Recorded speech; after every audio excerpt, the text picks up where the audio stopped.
Dès matin, on va parler du Mali et de ce qui s'est déroulé samedi 23 mars, puisque des hommes armés, vêtus des tenues traditionnelles des chasseurs Dogon, sont entrés dans le village d'Ogo-Sagou, dans le centre du Mali, pour massacrer les habitants du quartier Peul. L'assaut a fait au moins 136 morts et des dizaines de blessés, vous l'avez entendu dans les actualités, mais bien évidemment, il est parfois difficile de comprendre les tenants et les aboutissants de ce type de drame, et c'est la raison pour laquelle j'ai invité l'un des meilleurs connaisseurs de l'Afrique, Jean-François Bayard. Bonjour. Bonjour. Vous êtes professeur à l'IHEID de Genève. Vous avez notamment publié Violence et religion en Afrique et L'état de distorsion en Afrique de l'Ouest des empires à la nation, les deux livres chez Cartala. Il faut tout d'abord nous dire, Jean-François Bayard, ce qui se joue aujourd'hui au Mali. Alors, pour comprendre ce qui se joue au Mali, il faut abandonner le vocabulaire qui inévitablement nous encombre, tradition, ethnicité, état faible. Il ne s'agit absolument pas de cela. Par exemple, cette confrérie des chasseurs qui est intervenue dans une opération que l'on va qualifier provisoirement de purification ethnique, donc Dogon versus Peul, comme l'on dit, et cette milice est très largement instrumentalisée par un État qui n'est pas si faible que cela. Donc nous sommes devant une configuration très classique de formation, on va dire, paramilitaire, tout à fait comparable, mutatis mutandis, à ce que l'on voit en Colombie ou ce que l'on a vu pendant les guerres de Yougoslavie dans les années 1990. Alors, qui sont les Dogons et qui sont les Peuls ? Alors, les Dogons, c'est entre guillemets ce que l'on appelle une ethnie, et ce que l'on ne doit surtout pas en réalité conceptualiser en termes d'ethnie. Donc c'est effectivement une appartenance, c'est une appartenance qui a des racines historiques, mais dont le contenu aujourd'hui est complètement différent, parce que ce qui est l'enjeu du conflit, c'est un enjeu éminemment moderne, c'est la terre. Et c'est la terre titrisée, c'est-à-dire capitalisée, transformée en propriété foncière, dans un contexte de forte pression démographique, de stress également climatique, avec des sécheresses à répétition. On dit que le Mali est effectivement l'un des pays les plus touchés aujourd'hui par le réchauffement climatique, Jean-François Bayard. Oui, grosso modo, depuis les années 1970, il y a eu toute une succession de sécheresses, et notamment les sécheresses du début des années 1970 ont eu des conséquences extrêmement directes, avec par exemple une descente du front de transhumance des troupeaux de plusieurs centaines de kilomètres. Et par ailleurs, donc tous ces accords, si vous voulez, entre groupes, par exemple le groupe de pasteurs et groupe d'agriculteurs qui reposaient, on va dire, sur une espèce de droit contractuel, de multiples accords. Tous ces compromis inscrits dans la longue durée historique ont été plongés dans une crise du fait de la dégradation des conditions climatiques, du fait de la pression démographique, de toute une série de chocs économiques comme la réintégration du Mali dans la zone franc, comme une politique d'ajustement structurel, de libéralisation économique, etc., etc.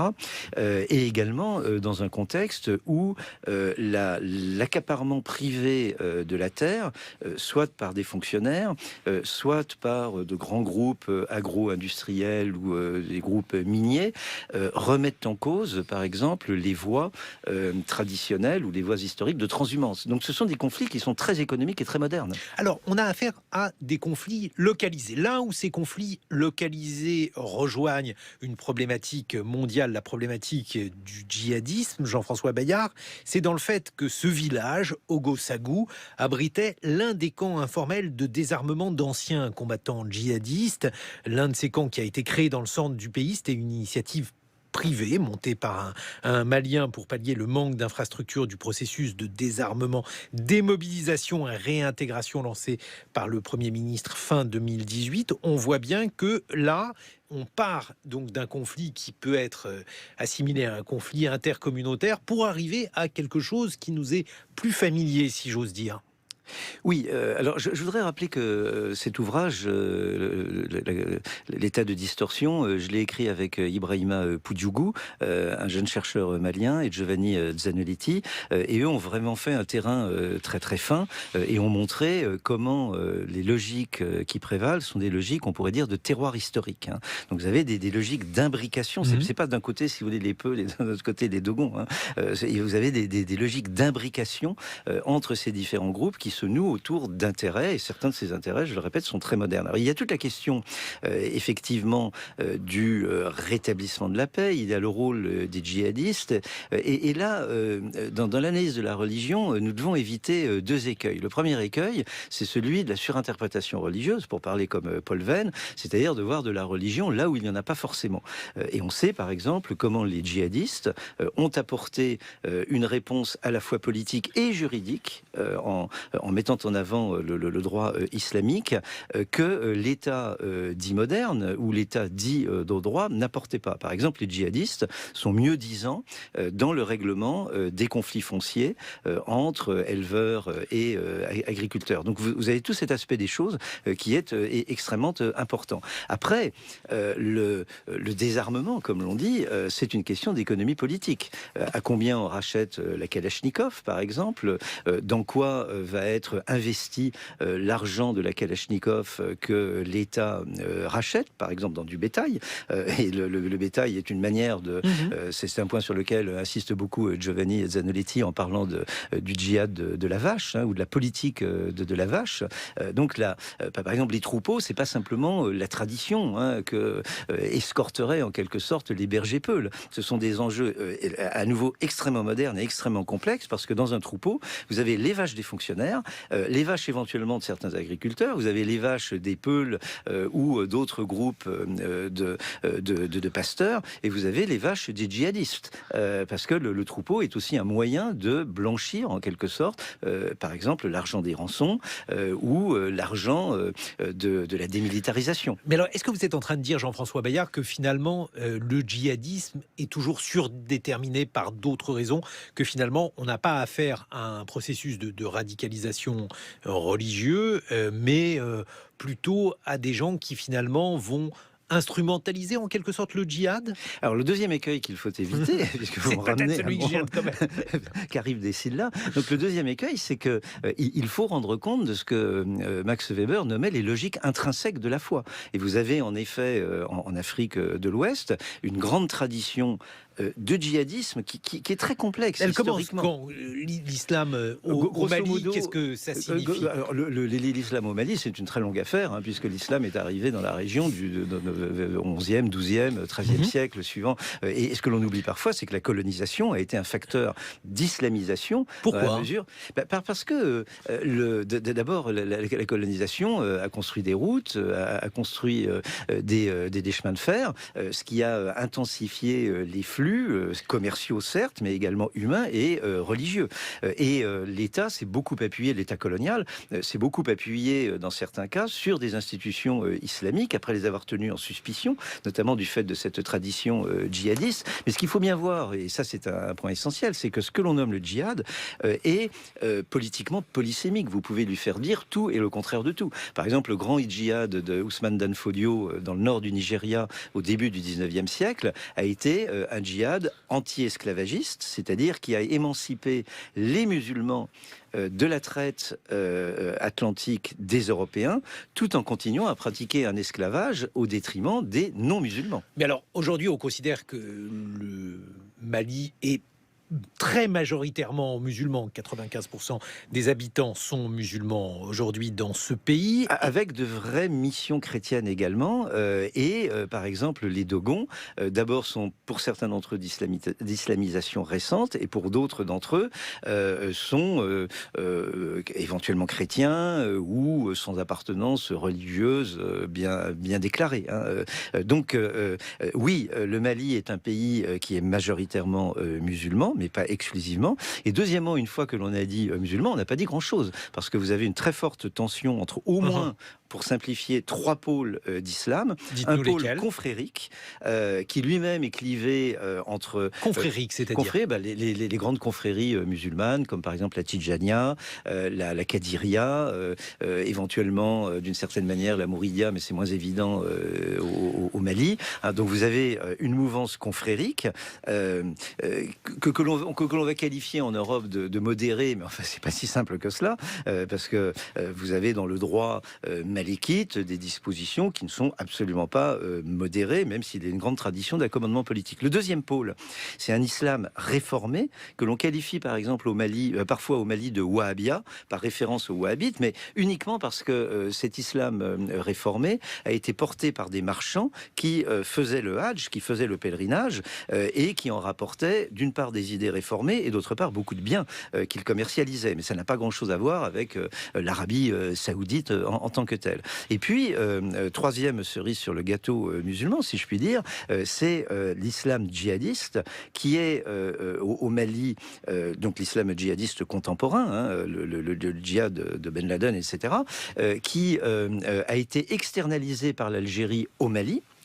Et qui a fait alliance, et notamment alliance matrimoniale, avec certains acteurs du nord malien, Touareg, arabes ou éventuellement Peuls. Et alors, justement, quand on prend les Peuls, par exemple, on a tendance, mais j'imagine que vous allez nous dire qu'il s'agit d'un amalgame abusif, on a tendance à considérer que les djihadistes, ils se recrutent principalement parmi les Peuls. On a vu, par exemple, une vidéo qui a été diffusée peu de temps avant sa mort par Amadou Koufa, qui est l'un des chefs djihadistes de cette région, qui appelait les Peuls à se rallier à la cause djihadiste et à se soulever.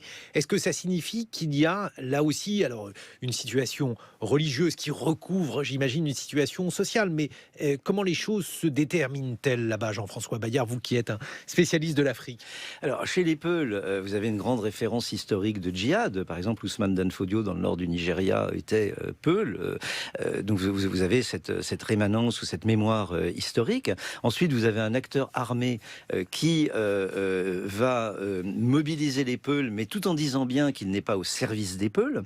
Et ensuite, vous avez d'autres groupes qui vont dire, vous voyez, derrière les pasteurs, derrière les troupeaux, il y a le djihad, parce que c'est bien entendu la meilleure manière d'obtenir des soutiens de Bamako et de la France. Alors justement, soutien de la France, vous en parlez, Jean-François Bayard. Donc on a une situation assez complexe avec une situation, disons, de communauté surdéterminée, avec donc un djihadisme qui lui s'étend, puisque le nord du Mali est tombé depuis mars 2012 sous la coupe de groupes djihadistes qui sont liés à Al-Qaïda. Et on a cette intervention française qui donc vise à pacifier la région. Une intervention qui, disons, laisse de plus en plus dubitative. Vous êtes d'accord avec cela, Jean-François Bayard? Malheureusement, l'embourbement est consommé. Je ne reviens pas sur le bien fondé ou le non fondé, si je puis dire, de l'opération Serval en 2012. Mais en tout état de cause, et les militaires sont les premiers à le savoir, il n'y aura pas de réponse militaire à ce qui est d'abord au Mali, comme dans le bassin du lac Tchad, un problème politique et un problème social. Donc la question sociale, c'est bien entendu la question de la terre. La question éventuellement, c'est moins évident dans le cas du Mali que dans le nord du Nigeria, la question des anciens captifs, c'est cette question qui n'a jamais été entièrement réglée, ni socialement ni politiquement, de l'esclavage. C'est la question, bien entendu, de l'accès à l'école ou aux hôpitaux qui ont été systématiquement détruits par les programmes d'ajustement structurel cautionnés par la France dans les années 1980. Et puis la question politique, et c'est là où on retrouve cette hypothèse de l'état de distorsion, c'est que l'état contemporain au Mali est distordu par une contradiction, mais il ne faut pas la comprendre en jeu à somme nulle, une contradiction entre des logiques de très longue durée, de mobilité, de relativité des appartenances sociales, par exemple ethniques, religieuses, etc., et une logique inoculée en quelque sorte par par la colonisation, de territorialisation sous toutes ses formes de l'État. Fixation des frontières, intangibilité des frontières, contrôle de la circulation des hommes, accaparement privé et donc titrisation de la terre, etc., etc. Titrisation, financiarisation de la terre. Et financiarisation de plus en plus de la terre. Bon, notre hypothèse, c'est que ça n'est pas un jeu à somme nulle entre ces logiques de longue durée et les logiques de l'État territorialisé contemporain. Le problème, c'est que les Maliens, comme tous les Africains, se reconnaissent simultanément dans ces deux répertoires politiques. Et naturellement, il y a une très forte tension, mais une tension que malheureusement, l'intervention militaire et de plus en plus l'intervention sécuritaire au sens large du terme, avec par exemple l'ingérence de l'Union européenne dans les flux migratoires de l'Afrique de l'Ouest. Donc ces ingérences sécuritaires de l'extérieur, malheureusement, exacerbent cette tension et n'apportent aucune réponse politique au problème. Jean-François Bayard, qu'est-ce qu'on est venu faire dans cette galère ? On solde une très très vieille histoire. On solde une histoire coloniale et bien entendu, mais pas seulement. L'Afrique est aux portes de l'Union européenne. L'Union européenne s'imagine qu'elle va régler cette question par une lutte anti-migratoire qui est complètement contradictoire à ses propres intérêts et qui est vaine et qui a des effets pervers, y compris pour la sécurité de l'Europe, absolument redoutables. Et puis l'Europe se console en disant bon, on va être un peu dur, un peu ferme en matière d'immigration, mais grâce au co-développement, tout va s'arranger. Le problème, c'est qu'aujourd'hui, vous n'avez aucune solution politique crédible parce que les politiques publiques de l'Union européenne reposent sur de mauvaises hypothèses, et c'est précisément ces mauvaises hypothèses que nous essayons de critiquer et de remettre en perspective dans notre ouvrage L'état de distorsion. Mauvaises hypothèses, mais au bout du compte, quand on est aujourd'hui engagé sur ce terrain, puisque c'est le cas, on a l'opération Barkhane. L'opération Barkhane, elle est soutenue, elle est associée à la MINUSMA, qui est une mission de maintien de la paix de l'ONU au Mali. Bref, il y a aujourd'hui un mécano militaire assez complexe. Qu'est-ce que l'on peut faire ? On ne peut évidemment pas se désengager du jour au lendemain de cette région aujourd'hui. Non, mais on pourrait s'investir dans la région autrement que par le biais de dispositifs sécuritaires anti-migratoires ou militaires. Et ce qu'il faut savoir, et nous avons même des expériences de laboratoire, par exemple le Kenya vis-à-vis de la Somalie, c'est que toute opération militaire accroît le risque terroriste plutôt qu'il ne le réduit. Et nous en sommes là, c'est-à-dire que le dispositif militaire... Ça, c'est une conclusion qui gagnerait à être popularisée, parce qu'il y a eu beaucoup quand même d'interventions militaires, même très éloignées du Mali, Jean-François Bayard, qui n'ont pas tenu compte de cette observation. Le Kenya, en intervenant militairement en Somalie, se retrouve avec le terrorisme à Lamu, à Mombasa et à Nairobi. Le Tchad et le Cameroun, en intervenant dans le nord du Nigeria contre Boko Haram, se retrouvent avec un terrorisme interne. Et aujourd'hui, l'intervention militaire, que je ne cherche pas à stigmatiser, mais il faut analyser les choses, l'intervention militaire au Mali a étendu le problème au Burkina Faso. Bref, on se rencontre en vous entendant que la question djihadiste est loin d'être terminée. On va quitter le Mali dans quelques instants. On va essayer de voir plus généralement où en sont les djihadistes, cette fois-ci en Syrie, puisqu'on nous dit qu'ils sont défaits à Baghouz, mais que pourraient-ils devenir ? On va voir quels sont en quelque sorte le jeu des acteurs dans cette région-là. Vous serez rejoint, Jean-François Bayard, par Anne-Clémentine Larocque, qui est une spécialiste du djihadisme. Je rappelle le titre de vos deux ouvrages, Violence et religion en Afrique et l'état de distorsion en Afrique de l'Ouest, tous deux aux éditions Cartala. On se retrouve dans quelques minutes. En attendant, il est 8h sur France Culture et je vous souhaite un très bon réveil. 8h21, la suite des matins sur France Culture, où il est question de djihadisme. Nous sommes en compagnie du spécialiste de l'Afrique, Jean-François Bayard, lequel a publié Violence et religion en Afrique, état de distorsion en Afrique de l'Ouest, spécialiste de l'Afrique et d'une partie du monde arabe. Et peut-être justement, pour continuer à évoquer la situation des djihadistes, puisque nous sommes partis du Mali au travers donc de l'affrontement entre Peul et Dogon, qui était surdéterminé par des questions religieuses. Pour passer de l'autre côté, il y a un biais évident. Ce biais évident, c'est la frontière commune entre le Mali et l'Algérie. une frontière qui a eu un rôle politique éminent. Expliquez-nous pourquoi, Jean-François Bayard. Un rôle politique et un rôle historique. Mais tout d'abord, il faut bien voir que l'affiliation de mouvements djihadistes en Afrique de l'Ouest, par exemple l'AQMI, etc., ou Boko Haram au Nigeria, aux grandes centrales djihadistes internationales, Al-Qaïda ou Daesh, l'État islamique, doit véritablement être relativisée. Pendant longtemps, c'est la thèse d'un certain nombre d'experts sécurocrates qu'avait reprise Nicolas... Sécurocrate. Oui, c'est-à-dire les intellectuels organiques de la sécurité, et qui avait reprise... Je n'avais jamais entendu le terme.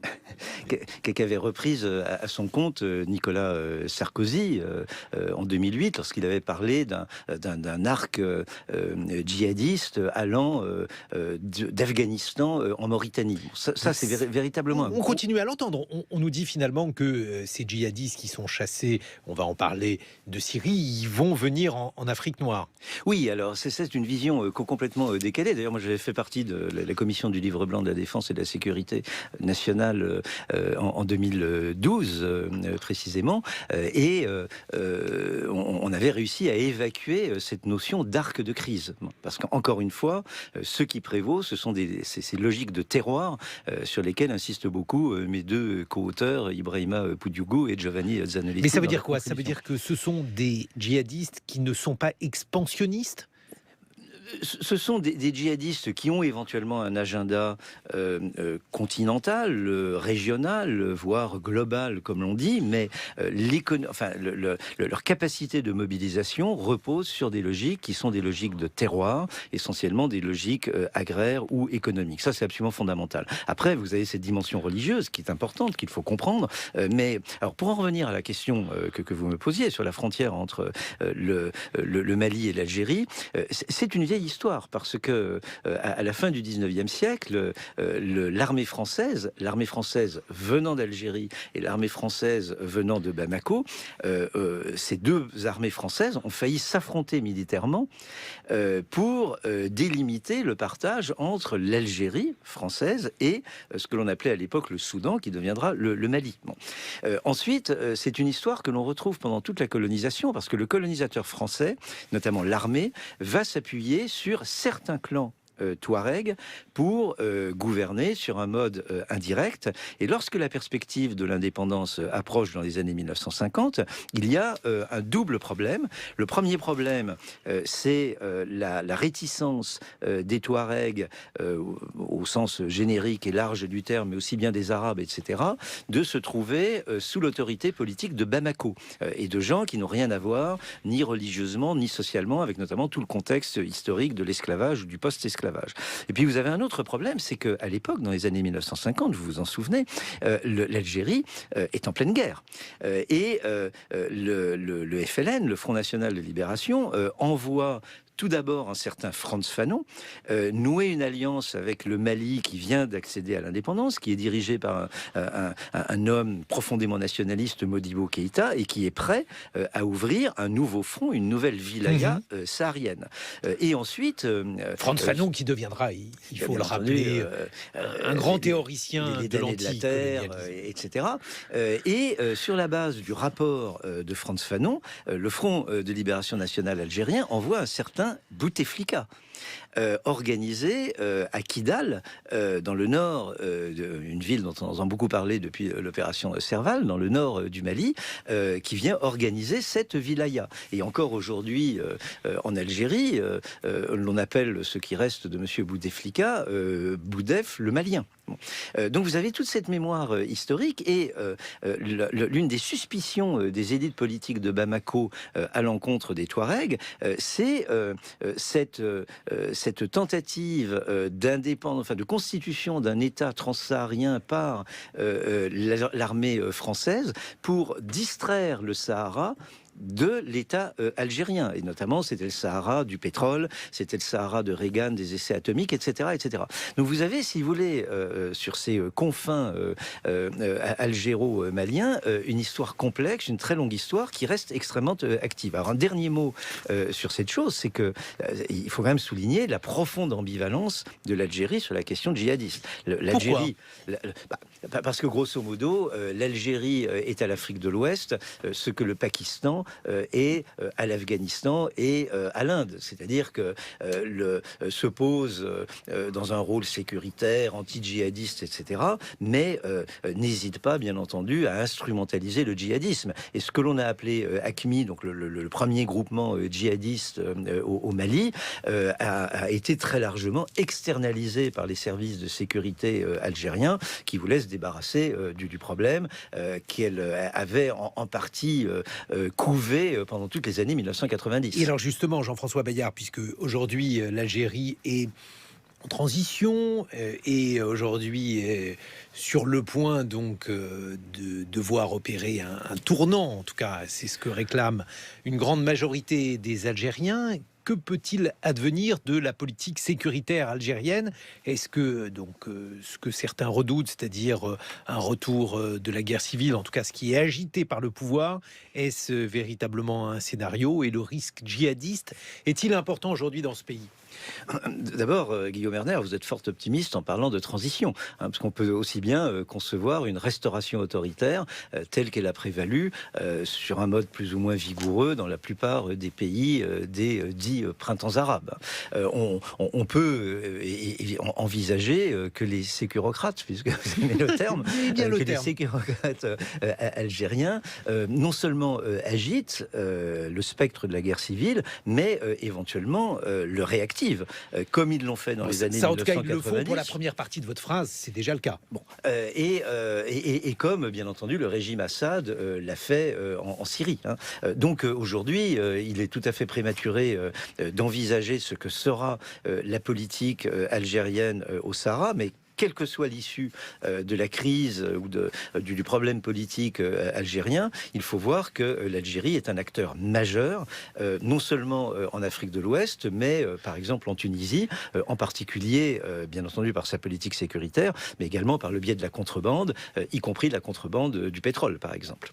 Anne-Clémentine Larocque vient de nous rejoindre. Bonjour, vous êtes maîtresse de conférences en relations internationales et vous avez notamment publié Géopolitique des islamismes auprès universitaires de France. Il y a aujourd'hui une chose qui est certaine, c'est la chute du village de Baghouz en Syrie. L'État islamique donc ne contrôle ni n'occupe plus aucun territoire en Syrie comme en Irak. Votre point de vue sur cette chute, est-ce que ça signifie, Anne-Clémentine Larocque, que l'on est véritablement débarrassé aujourd'hui des djihadistes dans cette région? Alors bonjour, absolument pas. C'est-à-dire que effectivement, là, on se plaît à croire, et Donald Trump a essayé justement de véhiculer ce message en disant voilà, si on retire nos troupes, c'est que c'est 100% de réussite. Il n'y a plus de djihadistes, notamment à Baghouz, ce qui est inexact dans le sens où vous avez des activistes islamistes radicaux, donc qui soient État islamique ou que ce soit justement des groupes qui viennent plutôt de l'autre côté, c'est-à-dire Al-Qaïda, l'ancien Front Jabhat al-Nusra, qui effectivement perpétuent encore aujourd'hui des exactions en Syrie et en Irak. Ce qu'il faut comprendre, c'est qu'effectivement, le regroupement territorial, la présence territoriale est en train de se disséminer, en effet, entre le désert d'Al-Soukna et l'Euphrate. Ça, c'est une vérité. C'est-à-dire que vous avez véritablement la reconquête d'Al-Barouz depuis début mars qui existe. Et effectivement, l'existence territoriale de l'État islamique n'existe plus. En revanche, une insurrection s'est totalement développée donc en Irak. On a une guérilla qui opère en Irak avec des modes opératoires nouveaux. On a aussi, par exemple, dans la province d'Idlib, au nord-ouest de la Syrie, encore la présence de combattants de l'État islamique. Au nord-ouest également de l'Irak, et vous avez une dissémination donc du phénomène. Après, il faut regarder aussi à l'international, c'est-à-dire qu'en fait, si en Syrie et en Irak, les choses sont en train de changer, vous avez aussi une restructuration de la stratégie de l'État islamique, que ce soit en Tunisie par exemple, en Nouvelle-Zélande, aussi aux Philippines, au Khorasan, c'est-à-dire en Afghanistan, Pakistan, etc. Vous avez donc véritablement une démobilisation militaire qui existe, mais une restructuration en fait de l'existence de l'État islamique. C'est-à-dire que c'est absolument pas fini. Il y a une clandestinité qui est en train de se mettre en place, il ne faut pas tout confondre, et donc il faut bien regarder les phénomènes dans tous les territoires. Alors on évoque, par exemple dans la presse américaine ce matin, il était question du trésor de guerre de l'État islamique qui se chiffrerait en millions de dollars, plusieurs dizaines, peut-être centaines de millions de dollars. Est-ce que cela, par exemple, c'est un facteur important selon vous, Anne-Clémentine Larocque ? Ça montre une chose, c'est qu'effectivement, ils ont réussi en peu de temps, si je puis dire, à amasser une richesse importante avec des pôles de financement qui sont variés et qui ont surtout été utilisés très rapidement. On sait par exemple, on n'a pas entendu parler du pétrole, vous le savez, des œuvres d'art, mais aussi des butins et également de l'esclavage, de l'impôt qui a été mis en place aussi envers les populations qui ont été conquises. Ce qu'il faut comprendre, c'est qu'effectivement, si on arrive à avoir justement cette idée de cette richesse, ça veut dire aussi qu'ils sont en train de déployer différents autres types de financement dans ce que je vous disais, dans les territoires qui sont en train de se renforcer. Jean-François Bayard, un point de vue là-dessus. Vous me posiez tout à l'heure la question des effets des interventions étrangères pour régler la question du terrorisme. Il me semble, mais je parle sous votre contrôle, vous connaissez mieux la question que moi, que Daesh est un bel exemple des effets pervers de toute intervention militaire. Parce que Daesh, qu'est-ce que c'est ? C'est une joint venture entre Al-Qaïda de Ben Laden, établie, sa mini-branche irakienne, et le vieil appareil sécuritaire du BAS qui est entré en résistance, et j'utilise le terme à dessein, contre l'occupation américaine. Daesh est un bel exemple des effets pervers de toute intervention militaire dans des régions qui sont extraordinairement complexes et que nous n'avons absolument pas les moyens de maîtriser, ni politiquement ni militairement. Anne-Clémentine Larocque, votre point de vue là-dessus ? Absolument, c'est un objet hybride, c'est-à-dire qu'effectivement, vous avez non seulement une entrée en résistance, mais aussi une réaction contre l'installation des chiites au pouvoir par les Américains. Donc les conséquences de l'action américaine, effectivement, ont produit aussi la structuration de cette Katiba d'Al-Zarqawi, qui est devenue effectivement une Katiba, donc un camp d'entraînement où effectivement se regroupent les djihadistes. Katiba qui sont finalement les cellules originales, je dirais, de ce qui va fonder ensuite une structure plus importante. Mais alors, question naïve, Jean-François Bayard, parce qu'on en parle depuis tout à l'heure, on a évoqué le Mali, on évoque l'Irak, on pourrait évoquer l'Afghanistan. Je crains que le nombre d'interventions extérieures qui aient réussi à porter leurs fruits soit mince. J'utilise un euphémisme. Pourquoi dans ce cas-là persévérer ? Pour moi, ça relève un petit peu de l'hallucination collective, parce que aujourd'hui, la politique de la France en Afrique subsaharienne, elle est réduite à deux impératifs sécuritaires, ou supposait-elle. Le premier, c'est la lutte contre le terrorisme, et le second, c'est la lutte contre l'immigration. Concrètement, le dispositif anti-migratoire qui est déployé moins dans le nord du Mali que dans le nord du Niger, en l'occurrence, risque, selon toute vraisemblance, de relancer les rébellions Touareg dans le nord du Niger, puisque au fond, le flux des migrants, c'est une ressource économique importante pour le nord du Niger. Ça fait marcher le business, ça fait marcher les transporteurs par définition, ça fait marcher l'hôtellerie ou ce qui en tient lieu, ça fait marcher les restaurants ou les points d'alimentation, etc. Si vous étouffez ces flux migratoires, ces régions qui avaient tiré une certaine prospérité à un moment donné du tourisme international, mais naturellement il n'est plus de question de cela aujourd'hui, ces régions vont se retrouver sans aucune ressource et vraisemblablement vont reprendre les armes pour subsister tout simplement. Donc je crois que nous avons une politique à courte vue qu'Emmanuel Macron a entièrement reprise à son compte et nous ne faisons plus aujourd'hui que du sécuritaire, et même l'Agence française de développement est aujourd'hui dans ses programmes de développement inféodée à un agenda sécuritaire. Anne-Clémentine Larocque, votre point de vue là-dessus ? Oui, je pense qu'effectivement, on est en train de... Je ne sais pas si on a une politique de réflexion par rapport à tout ça. C'est-à-dire que on investit les lieux qui sont problématiques dans une volonté aussi, à mon avis, de pouvoir sécuriser ce qui se passe sur le territoire. Parce que c'est vrai que quand on regarde ce qui s'est passé en Syrie, en Irak depuis 2013-2014, la coalition internationale a été formée, vous le savez, en septembre 2014. L'opération Chamal, donc française, a déployé 1100 militaires sur zone, ce qui est quand même pas mal aujourd'hui, justement par rapport au Sahel où il y en a à peu près 4000. C'est moins, mais quand même, on est présent. L'idée, c'est de pouvoir effectivement, c'est de comprendre quelle est la bascule à faire entre le territoire lointain, si je puis dire, et ce qui se passe en France. On a bien vu que le djihadisme international, sa force, c'était la mise en place de réseaux qui effectivement se situent sur des territoires locaux qui sont greffés à des territoires internationaux. L'objectif, c'est d'arriver à suturer tout ça. Je suis pas sûre aujourd'hui qu'effectivement aujourd'hui il y a beaucoup moins de réseaux et de commandos qui sont organisés de l'extérieur. Mais comme je vous l'ai dit, il y a une restructuration aussi des modes opératoires. On ne sait pas véritablement ce qui va se passer dans le futur et ça peut être de toute façon réactivé. Moi, je pense que là-dessus, il faut être extrêmement vigilant. Jean-François Bayard. Le problème, c'est que la présence militaire ne permet pas de contrôler le territoire. Et ce qui s'est passé au Mali le montre bien. L'armée française est présente au Mali et les événements tout à fait malheureux que vous évoquiez au début de l'émission sont survenus. Donc non seulement nous ne les empêchons pas, mais en plus, d'une certaine manière, nous les cautionnons en étant présents militairement et politiquement en appuyant le gouvernement central. Par ailleurs, il faut bien voir que toute opération militaire, quel que soit le scrupule et l'attention qui portent les opérateurs militaires eux-mêmes, comporte de véritables risques de bavure, engendre des déplacements de population et que tout cela contribue à l'exacerbation des tensions sociales qui sont constitutives du djihad.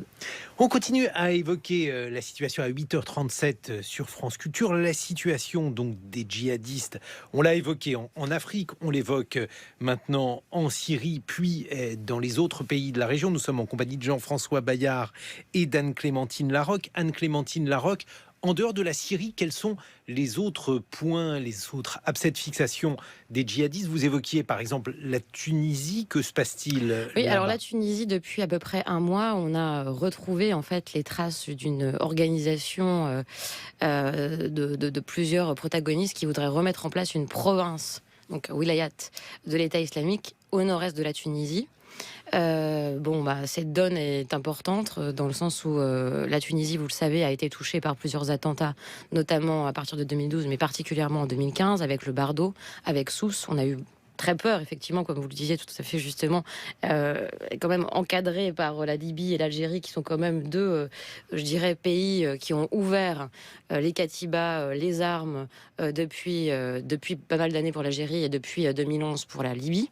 Donc la Tunisie essaye de résister véritablement avec des islamistes qui sont forces majoritaires, mais qui sont contredits par des forces salafistes et des forces salafo-djihadistes.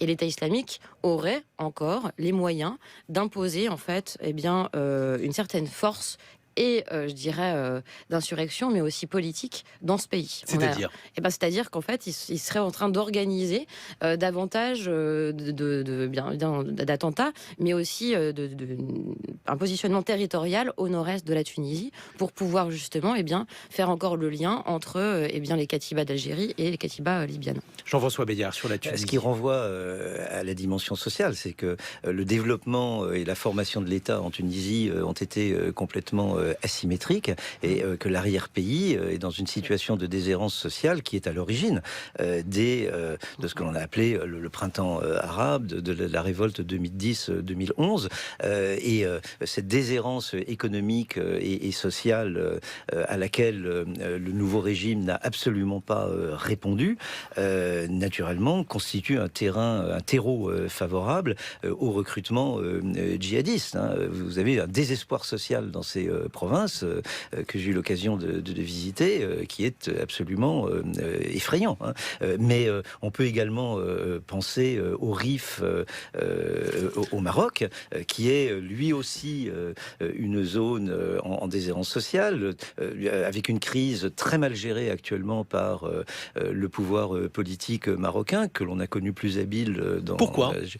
Pourquoi gère-t-il mal la crise? Puisque on explique depuis quelque temps effectivement que le roi est est un peu dépassé par la situation, en tout cas inerte, qu'il n'agit pas comme il pourrait agir. Je ne dirais pas cela. Bon, de toute façon, je ne suis pas un spécialiste du Maroc, mais on voit bien en effet que l'institution monarchique marocaine, c'est pas simplement le roi, a une politique essentiellement répressive, très maladroite dans un Rif qui est un gros exportateur de djihadistes. C'est pour les mêmes raisons sociales que l'on a évoquées à propos de la Tunisie. Anne-Clémentine Larocque. Le Rif, c'est traditionnellement en fait une zone effectivement très pauvre qui a été bien encline à recevoir tous les trafiquants et à justement générer des trafiquants.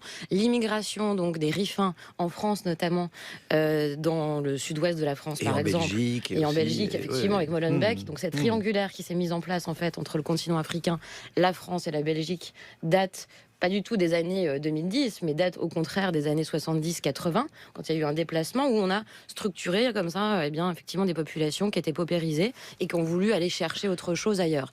Le Rif, c'est aussi une zone qu'Hassan II, donc le père du roi Mohamed VI, a complètement laissé tomber.